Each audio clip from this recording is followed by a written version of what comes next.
Bonjour mesdames, bonjour messieurs, bienvenue dans ce nouveau numéro sur Studa TV. Dans cette émission, La Voix des Talents. Grande est notre joie de vous recevoir encore et un plaisir de recevoir un slammer détail. Bonjour monsieur Julien Lepère. Bonjour monsieur Julien. Voilà, nous allons commencer par la présentation de l'artiste. Si vous ne le connaissez pas, il s'appelle sur scène Julien Lepère. Mais de la famille, comment vous appelez? De mon vrai nom, je m'appelle Ayagiro Migabo Julien. Ayagiro Migabo Julien. Oui, exactement. D'où est venu le nom de Julien Lepère? Comment c'est devenu Lepère? En fait, Lepère est venu, je dirais, de mes convictions au départ. Parce que j'ai rêvé grand. J'avais lu quelque part ce que c'est un père. Et c'est ce qu'il a comme responsabilité, ce qu'il a, c'est trop ce qu'il doit faire à tout temps. Alors je me suis dit, j'aimerais bien rencontrer quelqu'un. Et il s'appelle Gédéon aussi. En fait, il m'avait dit, apparemment, j'étais suivi autant de fois sur scène et j'aimerais, et si tu adoptais les noms de les pères, j'avais marié cela à ce que j'ai croyais à mes convictions. Je trouvais que, ouais, apparemment, il était inspiré comme moi, et comme on dit souvent, les grands esprits se rencontrent. Et voilà, j'avais opté pour ces noms et aujourd'hui, je m'appelle Julien Lepère. Voilà, les grands esprits se rencontrent. Le père, ça veut dire, quand on parle du père, c'est l'un des parents. Ouais. Parce qu'il y a des enfants derrière le père. Ah non, en ce sens, je n'avais pas dit les pères Julien, mais plutôt Julien Lepère, pour que ça soit un peu différent. Mais je connais ce que c'est un père. Un père, c'est quelqu'un qui connaît ses responsabilités. C'est qu'il fait les choses avec précaution. Il ne tâtonne pas. Il doit d'abord prendre son temps pour produire quelque chose de qualité et de meilleur. Voilà, Julien Lepère cet après-midi.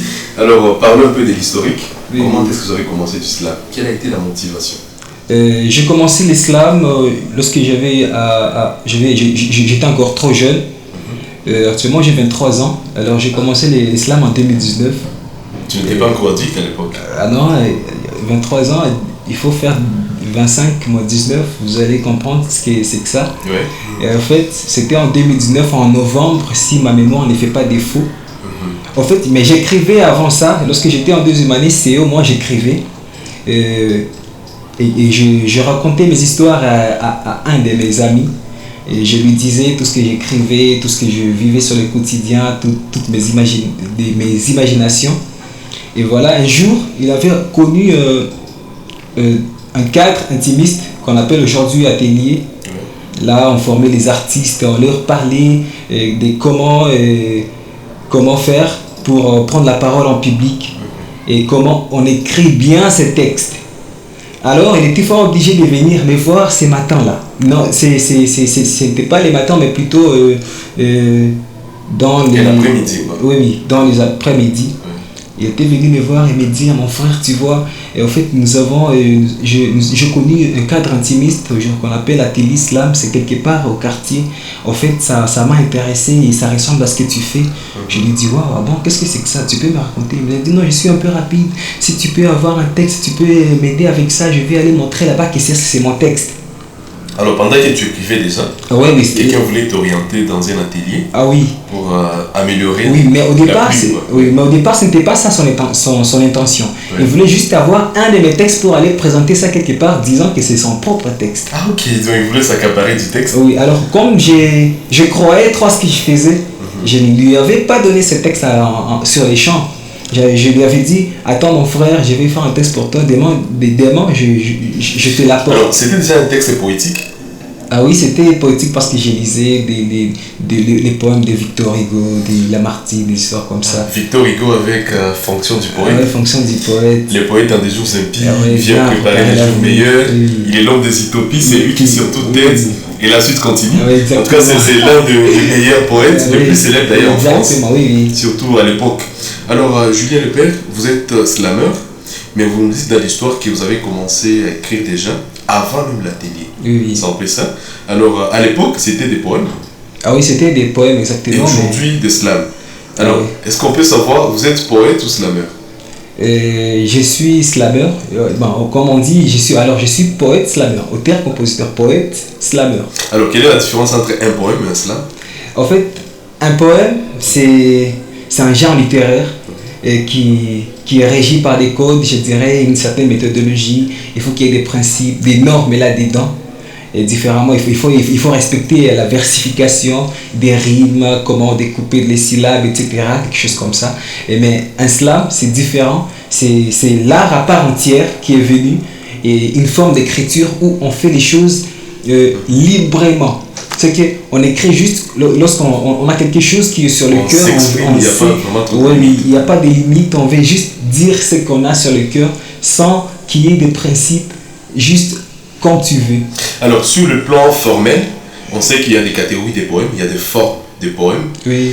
Je prends un exemple, par exemple, on peut parler du sonnet. Les sonnets, c'est un poème qui a 14 vers, si je ne me trompe pas. Oui. Alors, pour le slam, il n'y a pas de forme, il n'y a pas de catégorie, il n'y a pas vraiment ça sur le plan formel, juste. Ah non, sur le... On s'exprime pas au-delà. Oui. L'objectif dans l'islam, c'est juste donner son message. On a juste un message, on sent que ça devient lourd sur le cœur. On dit, il faut que je me libère. C'est de cette façon qu'on fait pour exprimer ses pensées. C'est que l'islam, en gros, c'est écrire juste lorsqu'on a quoi dire. C'est que, je comprends en ce sens, c'est que c'est facile que tout le monde puisse devenir slameur. Ouais. Parce que tout celui qui a étudié peut écrire. Oui, tout le monde a des choses à dire. Mais vous dites que dans ce qui concerne la poésie, le poème, il y a des rimes, il y a la versification française. Oui. Mais quand je vous entends avec vos slams, il y a aussi des rimes. Il y a des rimes là-dedans, mais ça ne respecte pas la versification. C'est que tu peux... Il n'y a pas de question de syllabes, de découpage des syllabes là-dedans. On fait comme on veut, c'est que tu peux rimer comme tu veux, c'est juste pour embellir ton texte, quelque chose comme ça, et ça passe. Alors Julien Lepère, je te rappelle que nous sommes suivis par beaucoup de personnes dans tout le monde, dans le monde entier, dans tous les continents, dans tous les pays. Il y a des élèves qui nous suivent à ce net moment, ils sont à l'école secondaire. Oui. Ils n'ont jamais entendu parler du slam. Donc dans les programmes nationaux, je parle d'abord de la République démocratique du Congo, et dans d'autres pays, on ne parle pas du slam à l'école secondaire. Les enseignants de français n'enseignent pas le slam. Parce que je me rappelle pour l'ancien système, quand on parle de 5e, actuellement je crois que ça doit être 3e, il y avait un chapitre en français, la poésie. Oui, exactement. Alors, quand on nous enseigne sur la poésie, on ne parle pas du slam. Alors, comment est-ce que tu peux expliquer à un élève le slam par rapport à la poésie et même à un enseignant de français? En fait, comme la poésie, il y a eu les gens qui se sont mis quelque part, ils se sont parlé qu'il faut que nous puissions créer quelque chose qu'on appelle poésie. Voilà pourquoi lorsque les gens se rencontrent comme ça, il faut qu'il y ait des principes, ils doivent partir des principes. Ils doivent mettre des conventions, des règles, quelque chose comme ça qu'ils seront en train de suivre au fil des temps, qu'ils sont en train de travailler sur telle ou telle thématique. Voilà, nous sommes en train de comprendre qu'il y a une différence entre un poème et un slam, que les slams, apparemment, c'est de la poésie qui évolue. C'est comme, on peut dire, de la poésie moderne, ou un poème moderne, où il y a même des gens qui parlent de la poésie urbaine. Ça veut dire qu'il y a une certaine évolution, les gens sont libres, ils s'expriment. Voilà. Parce que quand on parle d'un poème, il y a des formes. Je prends par exemple la ballade. La ballade, je crois c'est en 20 vers. Avec François de Villon. La ballade des pendus. Voilà, alors on est limité. Quand on te dit tu écris tes pensées, tu t'exprimes, mais avec seulement 14 vers, avec seulement 20 vers. On sent qu'on est vraiment limité. On est limité carrément. On comprend que le slam, ça permet de s'exprimer et de dire tout ce qu'on veut. On écrit jusqu'à l'infini. Alors Julien, qu'est-ce que tu fais réellement en termes de la thématique en poésie, en slam? Est-ce que tu parles de l'amour, tu parles de la paix, c'est juste la thérapie? Voilà. Bon, voilà, où c'est juste l'amour pour impressionner les filles au quartier, quoi. En fait, comme je l'ai dit tantôt, que l'islam aujourd'hui c'est un art à part entière. Et c'est qu'on exprime tout ce qu'on veut, mais on écrit sur n'importe quoi, l'amour, la paix, la gueule, des histoires comme ça. C'est juste pour réformer. Mais ma thématique ou mon thème central, c'est l'espoir. Bien que je peux écrire sur l'amour, je peux écrire sur tout ce qu'il y a, mais l'espoir, aujourd'hui, nous vivons avec les gens qui sont dans des situations carrément pénibles. C'est que c'est bon d'avoir quelque chose, un certain aspect, de changer les gens, de dire à quelqu'un que c'est possible de se relever encore, bien qu'il est resté sur terre depuis un certain temps, mais il faut quand même lui dire qu'au travers des paroles, c'est que moi j'use de mon art dans le cadre de donner espoir. Alors, donner l'espoir nous savons très bien que la République démocratique du Congo traverse une période de guerre Ah oui. depuis très longtemps. Ça, c'est pas vraiment aujourd'hui. Exactement, c'est depuis les années ah oui, 96. Même avant 96, il y avait toujours la guerre en RDC. Alors, l'espoir, c'est vraiment une thématique qui peut nous intéresser. Alors, il y a un sens de la thérapie dans tout ce que tu es en train de dire, parce que l'espoir, ça console, ça donne les réconforts dans ce sens. Alors, comment vous arrivez à soigner ces plaies? Il y a des gens qui ont perdu le leur. Il y a des enfants qui ont perdu les parents. Il y a des parents qui ont perdu les enfants. Il y a des femmes qui ont perdu leur mari et les enfants. Ces gens sont en train de pleurer, ils sont traumatisés, ils sont stressés, ça stresse. Alors, comment est-ce qu'avec les mots, vous arrivez à soigner ces plaies? Ah voilà, la manière, je pense que la meilleure façon, comme nous avons toujours fait, les artistes, je dirais les artistes engagés ou les artistes qui savent vraiment ce qu'ils sont en train de faire, parce que ce n'est pas un cas pour tout le monde de faire cela. Tout le monde doit avoir, il y a ceux-là qui ont des penchants sur telle thématique ou telle thématique, mais dans les cadres de guérir, c'est que guérir les mots avec AUX, voilà. On comprend les mots. Oui, avec les mots, avec MAPS, voilà, quelque chose comme ça. Il faut d'abord ressentir cela. On ne peut pas donner espoir à quelqu'un lorsqu'on n'a pas encore ressenti ce que l'autre est en train de ressentir. Il faut au départ se mettre dans la peau de quelqu'un et trouver et chercher la manière dont tu peux l'aborder, lui dire que c'est possible de se relever, d'avoir de voir la vie dans d'autres horizons, c'est que ça ne se limite pas là-bas. C'est vrai, les gens sont en train de mourir tous les jours. Il y a ceux-là qui perdent leurs parents, il y a ceux qui perdent leur mari, etc. Mais ça ne suffit pas. Il faut juste lui dire que ce qui est arrivé aujourd'hui, ce n'est pas pour toi seul, mais c'est arrivé à d'autres personnes. Voilà. Alors, Julien Lepère, c'est seulement pour ce qui concerne la guerre, la mort, ou bien c'est l'espoir pour les gens qui ont d'autres déceptions? Il y a des gens qui sont déçus à l'amour. Ah voilà. Est-ce que ça, l'espoir que tu donnes, ça concerne ces gens aussi? Il y a des gens qui ont perdu l'argent, il y a des gens qui ont perdu des partenaires en amour. La déception, tu comprends dans ce sens, tu es encore jeune, non? Ah oui, exactement. Voilà. Est-ce que c'est l'espoir dans ce sens aussi? En fait, l'espoir... Ou c'est le mal, la guerre, la mort? Non, l'espoir au départ, c'est d'abord voir quelqu'un qui est dans un état de traumatisme. Quelqu'un qui a perdu l'argent, combien d'argent qu'il a perdu pour qu'il soit traumatisé comme ça. Et même si c'était $1 million, ça ne pourrait pas suffire pour quelqu'un qui est en traumatisme, pour quelqu'un qui a perdu son père, quelqu'un qui a perdu sa femme. Mais Julien, soyons directs. Oui. Moi, je perdis mes $100 000. Ah oui. $100 000 américains. Ah oui. Et toi, tu vis avec tes mots. Tu penses qu'avec tes phrases et ta mélodie, ça peut me faire oublier. Ah non, je peux voir au départ en quoi est-ce que ton argent m'avait aidé dans 2 ans passés, soit même dans un mois passé, et pour que je vienne te parler de cela. Tu perds $100 000, je ne savais pas si tu avais $100 000. D'ailleurs, ceux qui perdent beaucoup d'argent ne parlent pas, ne disent pas que non, j'ai perdu beaucoup d'argent. Ah, ils font semblant. Ah ouais. On ne sait pas le montant. On ne sait pas. Alors, je suis un garçon, j'ai une partenaire. Du coup, le matin, comme ça, il m'écrit, il me dit non, Gédéon, je suis désolé, on n'est plus ensemble. Je suis tombé dans des charmes d'un autre mec, il est plus intéressant que moi. Et tu penses qu'avec tes mots, j'étais avec une meuf pendant peut-être 2 ans, 3 ans. Le matin, il m'écrit, il m'envoie le message, il me dit non, on n'est plus ensemble. Tes mots, tes slams, tes vers ou tes phrases vont me consoler. Je vais oublier cette jolie dame, cette princesse que j'adorais depuis longtemps, cette reine. Tu penses vraiment? En fait, l'amour, c'est différent de ce que l'on peut parler de l'espoir. Et parce que lorsqu'on est dans une relation, il faut comprendre qu'il y a des moments pareils. Il faut comprendre que c'est parmi les étapes de la vie. Mais j'ai dit, on vivait comme si on était 2 habitants dans ce monde avec la meuf. Donc je ne voyais pas d'autres personnes à côté. Tout ce qui survient, c'est vraiment improvisé. Ça survient, c'est que c'est à l'improviste. On n'a pas prévu que ça soit comme ça, mais on s'est dit c'est bon quand même. Bon, nous avons partagé des moments. Tu n'es pas la première personne qui a connu des pareilles situations. C'est que tu dois comprendre que c'est normal. Voilà, il faut comprendre que nous sommes connus. Voilà, lorsqu'on connaît des épreuves, c'est là où on grandit. Voilà, lorsqu'on connaît des épreuves, là on grandit, c'est déjà de l'espoir que tu es en train de donner dans ces sens-là. Ah, voilà. Alors, Julien Le Père, tu nous as dit la thématique principale, c'est de l'espoir. Ah, voilà. Alors, à part ça, il y a d'autres thématiques que tu peux Ah oui, développer parfois. j'écris sur l'amour, j'écris sur la paix. Voilà, sur l'amour d'abord, résilience. tu es encore jeune.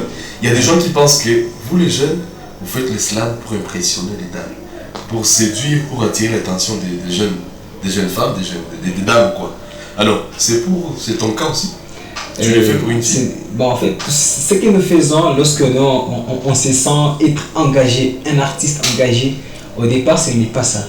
Au départ, ce n'est pas dire à quelqu'un. Ce n'est pas. Au départ, ce n'est pas ça. Ça veut dire qu'à un certain moment, ça devient ça. Ah bon, je suis désolé, D'accord. Au départ, c'était ça. Ouais. Lorsqu'on ne savait pas ce qu'on faisait, on savait que c'est normal qu'on écrive juste pour plaire. Hein, pour juste guérir les gens et leur dire que moi j'ai juste besoin de t'appartenir, j'ai juste besoin que tu m'appartiennes. On s'est dit une petite princesse. Nous avons compris que dans des relations, il y a aussi des choses, ça ne suffit pas. Il y a ceux qui viennent juste pour prendre des choses et partir, il y a ceux qui viennent juste pour conseiller, il y a ceux qui viennent juste pour dire des choses, quelque chose comme ça, et ça passe. Voilà, Julien Le Père, avec vos slams, parfois c'est le message, des fois c'est les massages. Vous flattez parfois, Voilà. parfois vous flattez les dames, et elles sont intéressées, voilà, ça devient vraiment... Les dames. Souvent dans la salle, quand moi je suis là, vous slamez, il y a des dames qui tombent vraiment facilement dans tes charmes et qui demandent les numéros après. Alors ça aussi, il faut faire attention, on est encore jeune, il ne faut pas vraiment attaquer tout le monde, il faut faire attention. Dans tout travail, il y a des tentations. Il faut tout simplement avoir une certaine tactique, une stratégie pour surmonter cela. Des stratégies, des tactiques. Julien Le Père, avec tes slams, j'aimerais savoir, est-ce que tu as l'idole? Quelqu'un qui est comme mentor chez toi, modèle, référence, coach, ça peut être à distance ou en présentiel. Est-ce que tu as quelqu'un? En fait, lorsque j'avais commencé avec l'écriture, comme je lisais parfois Victor Hugo, parfois Lamartine, ces auteurs là-bas, des temps passés. En fait, je voudrais au départ être quelqu'un qui ressemble, avec des textes qui ressemblent à ceux des Victor Hugo. Oui. Mais lorsque nous avons connu l'islam, et au fait, apparemment, c'est l'islam qui nous a connus, qui nous a choisis au départ. Ah, c'est comme l'histoire de Christ avec l'église. Ah oui, oui. Alors, c'est l'islam qui vous a choisi? Ah oui, oui. D'accord. Alors, nous avons compris qu'il faut quand même améliorer. Aujourd'hui, j'ai suivi autant d'artistes sur Internet. Il y a, par exemple, Lidol, il y a Malika, il y a Kayla, les artistes qui sont à l'étranger. Ah, tu n'as pas cité Grand Corps Malade? Ah ouais, d'abord, je suis... D'abord... Tu n'es pas dans l'école des Grands Corps Malades? En fait, pas forcément dans l'école des Grands Corps Malades parce que c'est un artiste hors pair et il édifie, il change, il est aussi inspirant. Mais je m'inspire beaucoup sur les artistes africains. Voilà, mais je suis parmi mes artistes préférés, ceux qui font l'islam en Afrique. Moi, je n'aime qu'une seule. Et lorsque je dis qu'une seule, c'est que c'est une femme, elle s'appelle Lidol. C'est une Camerounaise. Tu l'as déjà croisée un jour? Big up à elle. Ah non, je la suis juste sur Internet. C'est un contact? Ces choses. Et ah non, nous ne sommes pas en contact jusque-là, mais... Tu aimerais la croiser un jour? J'aimerais la croiser. Et qu'est-ce que tu dirais à Lidol? Partout où elle est, lorsqu'elle tombera sur cette vidéo... Julien, tu dirais quoi à Lidol? Je dirais à Lidol, tu as carrément impacté ma vie positivement dans le monde de l'art.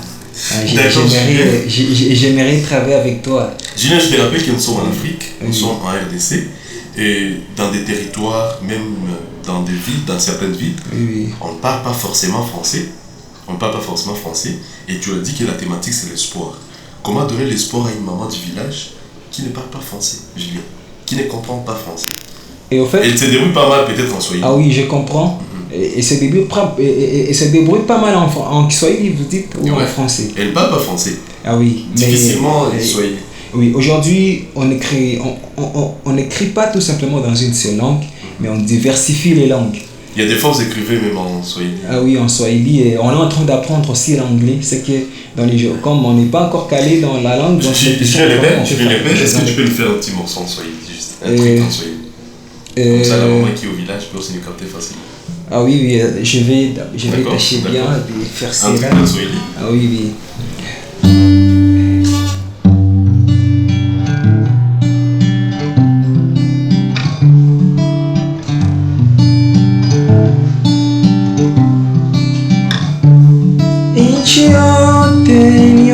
wasiwasi, fasi yote ni wasiwasi. Mtoto niko nalia, unanisikia? Masasi iko nalia, unayasikia? Unitokele pandoto, uyafute machozi yangu, nami nifurahi tena. Nabaki tu moyo na nyongonyea, masikitiko yamenijaa na iso menionea. Toka uondoke ndo vita imekolea, maskari wote wameenda, hata polisi wamekimbia. Nitokee angalau pandoto, natamani kufurahi, tafadhali sema neno. Ona machozi yangu moyo moto moto, njoo sasa wifute nami nifurahi tena. Voilà, Julien Lepere, on a zungumzia machozi kilio, mais nous sommes en train de sourire, je comprends que c'est de l'espoir ça. Ah oui, c'est la chanson. Très belle mélodie. Oui, la chanson, c'est la chanson d'une star congolaise qui porte le nom de Empire Junks. Ça m'a inspiré la partie là-bas, je me suis dit, waouh, c'est bon, lorsque nous sommes dans une situation carrément troublante, on peut faire quelque chose qui cadre avec sa thématique. J'ai compris qu'il était très codé là-dedans, il faudrait être concentré. Alors, j'aime les rythmes parce que nous sommes dans la guerre, c'est une période de la guerre. Ah oui, oui. Mais tu chantes de la guerre, mais nous sommes en train de sourire avec la mélodie. Ça veut dire que c'est vraiment de l'espoir que tu es en train de donner. Oui, oui. Facio, Temassa, Sinali. Ah oui, j'ai rend hommage à Empire Jump, c'est sa chanson, mais les paroles là-bas, l'islam, ça m'appartient. Donc vos textes ne sont pas seulement en français. Ah oui. Vous écrivez Swahili. Oui, oui. Vous écrivez dans des langues locales aussi, genre langue maternelle. Ah oui, oui, on écrit dans langue maternelle. C'est Ayagi, oui. Oui, mon nom c'est Ayagi. Ah, tu écris aussi dans ta langue maternelle? Ah oui, mais les textes ne sont pas encore intériorisés. Vous serez en train de les découvrir. Voilà, peut-être que c'est une promesse pour les gens qui nous suivent, que prochainement ça sera dans la langue maternelle. Et je pense que les Bouendois, les Munyerenkana, les Chobole, les Chonkano qui sont quelque part vont te suivre facilement. Alors, Julien Lepere, on ne peut pas finir cette émission sans pour autant savoir la relation avec d'autres artistes. Comment est-ce que vous vous comportez? Actuellement, vous êtes dans quel collectif? Et actuellement, j'œuvre dans les collectifs Overdose d'art. C'est un collectif local. Ouais. Et là-bas, nous formons les artistes, des petits artistes qui veulent apprendre ce que c'est l'art oratoire, ce que c'est l'islam, quelque chose comme ça. Nous nous réunissons souvent. Alors, qui est plus proche parmi tous les slameurs de... Ah oui, j'ai eu à travailler avec différents artistes des Bukavu. Les plus proches, c'est qui? Pas forcément les plus proches, mais... Ils sont nombreux peut-être. Ils sont nombreux, mais... Alors, je connais un artiste slameur et c'est quelqu'un qui fait bien son art. Il s'appelle Freddy Baganda et je connais de l'écriture bantou et je connais Fortuné Ragui et toutes autres. Voilà, je comprends, vous avez eu du mal à citer parce que la liste vraiment n'est pas exhaustive. Ah ouais, alors vous risquez de citer certains et laisser les autres, ça peut créer un conflit après. Est-ce que vous avez des conflits avec d'autres slameurs? Carrément, nous n'avons pas de conflits. Je comprends qu'il y a une solidarité entre les artistes et nous avons juste un seul objectif, c'est de réformer, c'est d'échanger, c'est savoir qu'au travers de nos mots, on peut changer les mondes. Voilà, avec les mots, on peut changer les mondes. Julien, ça vous arrive de monter sur scène? N'est-ce pas? Oui, vous n'êtes pas seulement au studio. Ah oui, j'ai alors, parmi vos scènes, quelles sont vraiment les scènes que vous avez appréciées? En fait, j'ai monté sur plusieurs scènes et la scène qui m'avait marqué tout à fait, c'était en 2021, une de mes scènes emblématiques, et lors de la journée mondiale des personnes vivant avec handicap à l'Institut français des Bukavu. Ah, tu étais sur scène. Julien, les derniers messages que tu peux dire à tes fans, il y a des gens qui te suivent, il y a des gens qui t'apprécient. Ah oui, je dirais de rester toujours focus avec nous. Nous avons beaucoup de projets, nous serons en train de travailler sur différents projets. Et c'est que restez toujours en train de nous suivre. Et sur internet, j'ai déjà une page Facebook, c'est Julien Lepere. Vous allez voir mes photos, mes posts là-bas. Et n'hésitez pas à nous suivre là-bas et vous allez vivre des moments uniques et fabuleux. Voilà, vous allez vivre des moments uniques et fabuleux avec Julien Lepere. C'était un plaisir de te recevoir sur ces plateaux. Merci beaucoup, c'était dans La Voix des Talents, une production de Studa TV. Alors on ne peut pas finir sans pour autant goûter l'un de tes textes. Ah oui. Voilà, donc Julien Lepere, tu prends la guitare, freestyle dans Studa TV. Merci beaucoup. Merci Gédéon. Merci Julien Lepère. Mesdames et messieurs, bienvenue à ce freestyle dans l'émission La Voix des Talents, une production de Souda TV. Julien Lepère, un poète moderne, un slameur. Bienvenue Julien Lepère. Yo! Dès que Julien Lepère, écoute ça.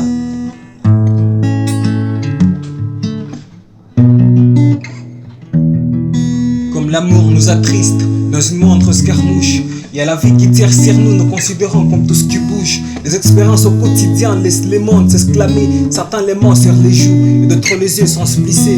Nous avons connu des hommes qui pleurent sans les larmes aux yeux. Leurs femmes les tracassaient mais continuent toujours à sourire.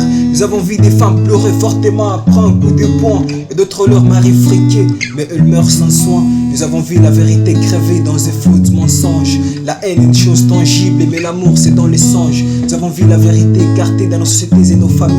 L'enfant graissant ses parents, on penserait au loup de ses entrailles. Il y a l'éducation qui a raté sur les terrains de la bonne morale. L'ado avec sa mère, elle a dit testament avec du sel. Ah, autant les choses on en a marre, c'est comme le cinéma. L'humanité attend sa balle, les mondes dans les gamins. On nous montre les chemins dans l'obscurité. On nous montre l'univers, sa sensibilité. Autant des choses on en a marre, c'est comme le cinéma. L'humanité attend sa balle, les mondes dans les gamins. On nous montre le chemin dans l'obscurité. On nous montre l'univers.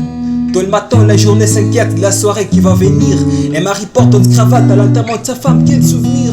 L'abbé se gave à la bonbon pendant que les autres sont en train de subir. Ici, ils bannissent sous Shoga, mais qui? Ils sont en train de les bénir. Et des diplômes qui actuellement se sont froissés. Les JBCR à nos mains élevés, déjà de les entasser. Les corps se posent tant de questions pour ces loups fados qui l'ont transporté. C'est dit, la vie elle est celle qui serre les eaux fait flotter. On voit les mondes à terre, on voit la paix se taire. Les gens font faner le fleur. Ils se déclarent la guerre bien qu'ils sont frères et sœurs. Ah, ça fait vraiment peur, mais ça fait vraiment peur, ouais. Ah, qui va dire qu'il n'a pas vu? Pourtant il a grandi. Même l'aveugle sait ce que se passe, pourtant il vit sans voir. Autant des choses on en a marre, c'est comme le cinéma. L'humanité attend sa balle, les mondes dans les gamins. On nous montre les chemins dans l'obscurité. On nous montre l'univers, sa sensibilité. Autant des choses on en a marre, c'est comme le cinéma. L'humanité attend sa balle, les mondes dans les gamins. On nous montre les chemins dans l'obscurité. On nous montre l'univers, sa sensibilité. Ah, autant des choses on en a marre, c'est comme le cinéma. L'humanité attend sa barre, les mondes dans les karmas. On nous montre les chemins dans l'obscurité. On nous montre l'univers sans sensibilité. Il y a l'éducation qui a raté sur les terrains de la bonne morale. L'ado avec sa mère et l'adulte de sa manque avec du sel. Et l'accoutrement qui a changé sous l'influence internationale. Tout est passé dans les oubliettes infernales. Oh, Julien Lepère. Yes.